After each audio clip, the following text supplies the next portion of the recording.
The Redmi 10 is set to launch with a Helio G88 6.5-inch 90Hz LCD display, 50 megapixel camera, likely manufactured from Samsung, all at a price that comes in well under $200 at around 188 USD, 185 USD, depending upon locality. We've been debating on my Discord server whether or not you should get this or a Poco. Hey guys, it's Mitchell. I'm fluent in tech, so you don't have to be. As always, this video is sponsored by TechFluent. If you guys want to know more about that project I'm working on, links down below. If you want to be part of this debate, links to my Discord also down below for you guys. And let's just jump into this video. So the Redmi 10 is going to be Xiaomi's newest budget offering device. Now it's set to ship with the MediaTek RIP custom ROM G88 device, 5,000 milliamp hour battery, 8 megapixel ultra wide, 50 megapixel primary, and a 2 megapixel macro camera, which does nothing, and a 2 megapixel depth camera, which is also pretty terrible. Now in my Discord, we have been debating getting this device or getting a used Poco F1. Now wait, before you guys jump down my throat about me hating custom ROMs, in my videos, I have said I'm not a fan of people buying a brand new device to put a custom ROM on it, because the idea of buying a phone so that you can take advantage of someone else's free labor without necessarily liking the phone as it comes is a little bit crazy. And I still feel that way.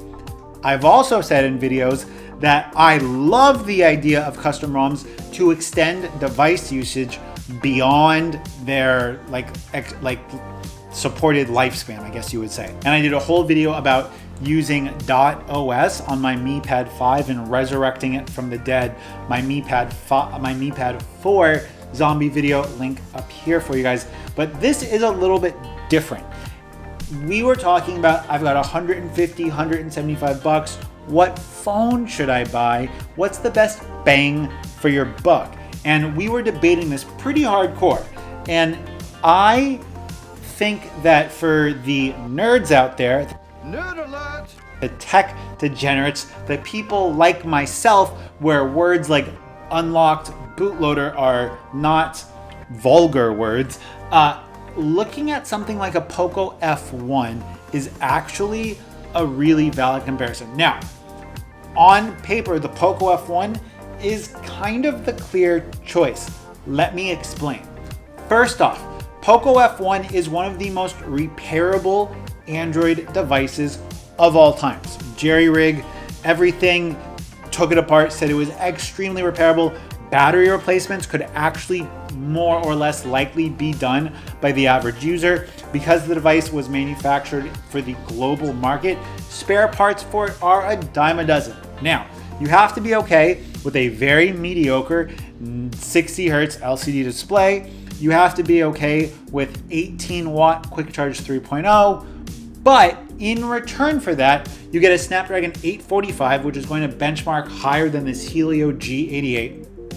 You're going to get a ton of custom ROMs. More important than not, you're going to get access to the Sony IMX363, which is the exact same camera module that has been used on Pixel devices in the past, which means that most of the Gcam ports actually run flawlessly like butter on the Poco F1 because the hardware was almost exactly the same. That said, performance not exactly the same, but you do get really good performance with the IMX363. You get 4K 30 with EIS. You get 4K 60 sort of, coffee break.